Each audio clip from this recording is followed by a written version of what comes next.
Hi friends, ఈ రోజుటి video వచ్చేసరికి sports training important MCQs.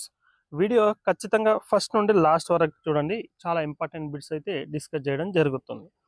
Okay, ఇక మనం ఆలస్యం చేయకుండా టాపిక్లోకి వెళ్దాం.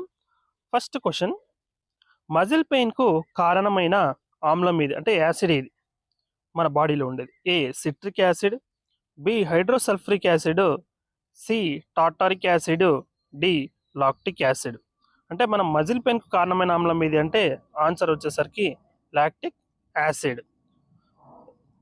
Muscle pain after exercise is mainly caused by accumulation of lactic acid due to anaerobic respiration. అంటే మన కండరాలకు మనము aerobic respiration and anaerobic respiration అంటారు. వాయు శ్వాస అవాయు శ్వాస అంటారు కదా. ఏదైతే మన మజిల్స్కు గాలి అంటే శ్వాసక్రియ రెస్పిరేషన్ అందదో అప్పుడు మన బాడీలో ఏమవుతుందంటే అలసట చెంది మన మజిల్స్లో లాక్టిక్ యాసిడ్ అనేది ఫామ్ అయిపోతుంది. అది అందుకే మజిల్ పెయిన్కు లాక్టిక్ యాసిడ్ అనేది కారణం. అది ఫస్ట్ క్వశ్చన్కు explanation. Next second question, explosive strength event క్రింది వాటిలో ఏది? A long jump, B weight lifting, C javelin throw, D medicine ball throw. Answer వచ్చేసరికి ఎక్స్ప్లోజివ్ స్ట్రెంగ్త్ ఈవెంట్ ఏది అన్నాడు, medicine ball throw. Explosive strength involves quick and more powerful movements like in medicine ball throw. అంటే medicine ball త్రోలో మనకు explosive strength అంటే విస్ఫోటన శక్తి. అందులో ఏముంటుంది, క్విక్ మూమెంట్స్ ఉంటాయి, క్విక్ అండ్ పవర్ఫుల్ మూమెంట్స్ ఉంటాయి. అదే medicine ball throw. Next third question, strength endurance event ఏది? స్ట్రెంగ్త్ ఎండ్యూరెన్స్ ఈవెంట్ ఏది? Option A 100 metre sprint, option B long jump, option C weight lifting, option D marathon. Strength endurance event ఏది అని అడిగాడు. Answer వచ్చేసరికి marathon. Marathon ఎన్ని kilometres ఉంటుంది, ఎన్ని miles ఉంటుందో ఒకసారి కామెంట్ చేయండి. Explanation, strength endurance means sustaining muscular effect over long durations like marathon. అంటే స్ట్రెంగ్త్ ఎండ్యూరెన్స్ వల్ల ఏమవుతున్నారు, చాలా దూరం పరిగెత్తడం సస్టైన్గా ఉంటుంది, చాలా టైం కూడా మన బాడీలో శక్తి అనేది ఉంటుంది, స్ట్రెంగ్త్ అనేది ఉంటుంది. ఏ దాంట్లో అంటే మారథాన్ ఈవెంట్స్లో.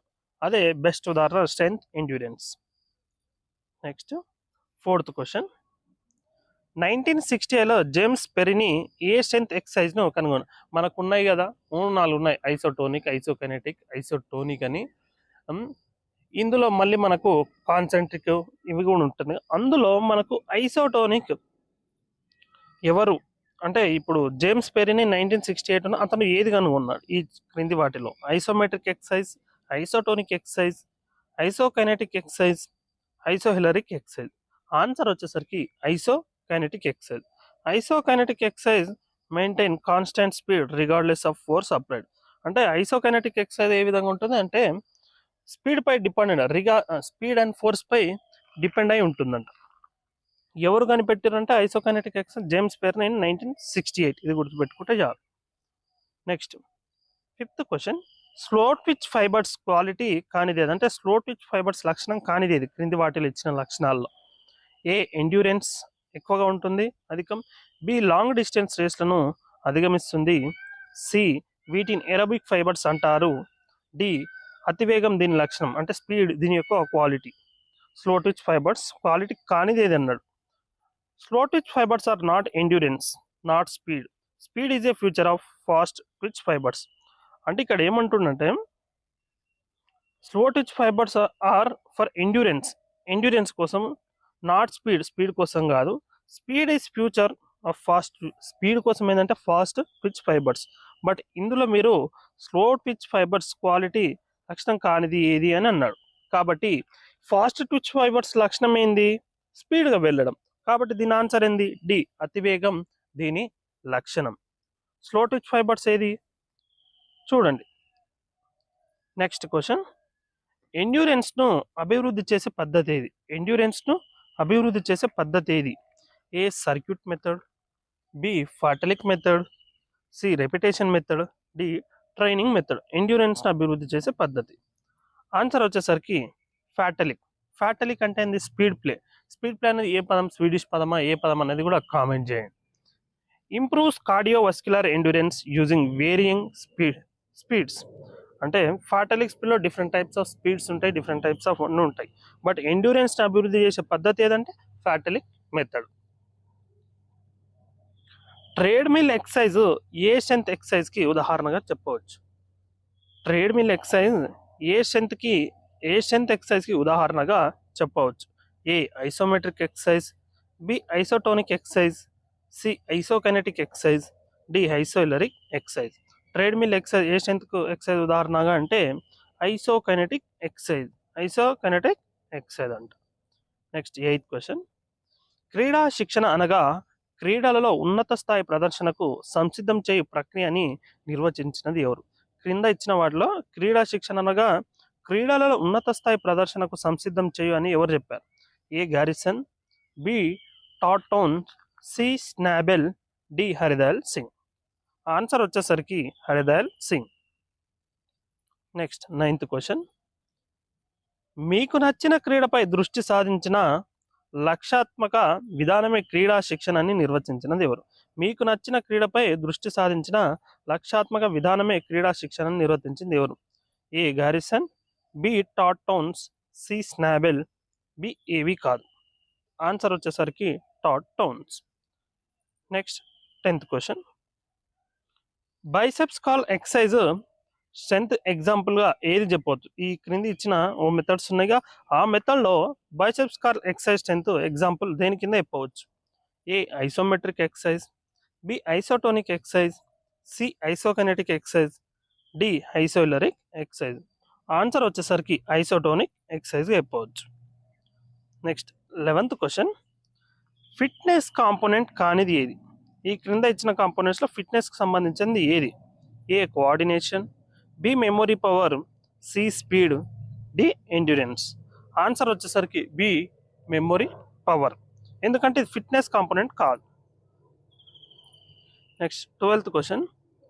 చివరి క్రీడా ప్రదర్శన పూర్తయినప్పటి నుండి మరలా శిక్షణ కాలం ప్రారంభమయ్యే మధ్యకాలాన్ని ఏమంటారు? చివరి క్రీడా ప్రదర్శన పూర్తయినప్పటి నుండి మరలా శిక్షణ కాలం ప్రారంభమయ్యే మధ్యకాలాన్ని ఏమంటారు? A normalization, B transitional period, C periodization, D prepatization period. Answer వచ్చేసరికి మధ్యకాలం అన్నాడు కాబట్టి transitional period. Next 13th question. క్రీడా శిక్షణ ఒక పథకం లేదా ప్రణాళిక ప్రకారం జరిగే నియంత్రణ ప్రక్రియని నిర్వచించినది ఎవరు? క్రీడా శిక్షణ ఒక పథకం లేదా ప్రణాళిక ప్రకారం జరిగే నియంత్రణ ప్రక్రియని నిర్వచించినది ఎవరు? A Martin, B Matveyev, C Harre, D Hardayal Singh. క్రీడా శిక్షణ ఒక పథకం లేదా ప్రణాళిక అంటే మార్టిన్ అని గుర్తు రావాలి. శిక్షణ ఒక పథకం లేదా ప్రణాళిక అంటే Martin. Next 14th question. Isometric exercises చేసే కండరంలో మార్పు గుర్తించండి. అంటే ఐసోమెట్రిక్ ఎక్సర్సైజ్ చేస్తే మన బాడీలో ఎటువంటి చేంజెస్ మనం అబ్జర్వ్ చేయొచ్చు? ఏ కండరం పొడుగా మారును, బి కండరం నిర్మాణం మారదు, సి కండరం ఆకారం మారదు, డి కండరం పొడవు మారదు. ఆన్సర్ వచ్చేసరికి పొడవు అయితే అసలే కాదు, నిర్మాణం అయితే మారదు, కండరం ఆకారం మారదు, కండరం పొడవు మారదు. కండరం పొడవు అంటే isometric. Iso means same, metric means కొలత, అంటే same, there is no change అని అర్థం. ఆన్సర్ వచ్చేసరికి డి కండరం పొడవు మారదు. Next 15th question. లింబరింగ్ డౌన్ అంటే ఏంది? లింబరింగ్ డౌన్ అంటే ఇది మనం చేసే వామప్లలో ఉంటుంది. లింబరింగ్ డౌన్ అనేది ఏ క్రీడా శిక్షణను ముగించడము, బి శరీరాన్ని విశ్రాంతి స్థితిలోకి తీసుకురావడము, సి శరీరాన్ని వినోద స్థితిలో తీసుకురావడము, డి కాళ్ళు చేతుల కసరత్తులు ప్రారంభించడం. లింబరింగ్ డౌన్ అన్నాడు. మనకు డైరెక్ట్ ఆన్సర్ చెప్పు, శరీరాన్ని విశ్రాంతి స్థితిలోకి తీసుకొని రావడం. It is a cool down phase after exercise to return body normal state. అంటే మనం ఎప్పుడైతే బాగా వార్మప్ చేసినప్పుడు ఎక్సర్సైజ్ చేస్తామో మళ్ళీ తిరిగి మనం నార్మల్ స్టేట్కు బాడీని కూల్ స్టేజ్లోకి తీసుకురావడమే లింబరింగ్ డౌన్ అంటారు. ఇప్పుడు మనకి ఈరోజు ఇచ్చిన స్పోర్ట్స్ ట్రైనింగ్లో బిట్స్ దాదాపుగా అన్ని ఎగ్జామ్లో వచ్చిన బిట్సే. దాంతోపాటు మనం కొన్ని ఎవరు ఐసోమెట్రిక్, ఐసోటోనిక్, ఐసోకైనెటిక్ ఎక్సర్సైజ్ ఎవరు ఏ సంవత్సరంలో కనిపెట్టారు, మైక్రో సైకిల్స్ ఉన్నాయి కదా, micro cycle, macro cycle, meso cycle, ఇవి వారాలేవి, నెలలేవి, సంవత్సరాలేవి, ఇవి గుర్తుపెట్టుకోండి. వీటితో పాటు కొన్ని టైమ్స్ కూడా ఉంటుంది పీరియడ్స్కు, వాటిని గుర్తుపెట్టుకుంటే సరిపోతుంది. దాదాపుగా బిట్స్ అయితే ఎక్కువ మనము స్పోర్ట్స్ ట్రైనింగ్ నుండి వీటి నుండే, అలాగే పిఎన్ఎఫ్ ట్రైనింగ్ అంటే ఏంది, దేనికి యూజ్ అవుతుంది, ఇలాంటి కొన్ని ట్రైనింగ్స్ ఉంటాయి కదా, ఆ మెథడ్స్ కూడా మనం దాదాపుగా నెక్స్ట్ వీడియోలో కవర్ చేసే ప్రయత్నం చేద్దాం. కాబట్టి ఖచ్చితంగా వీడియో నచ్చితే లైక్, షేర్, సబ్స్క్రైబ్ చేసి సపోర్ట్ చేయండి. Thanks for watching this.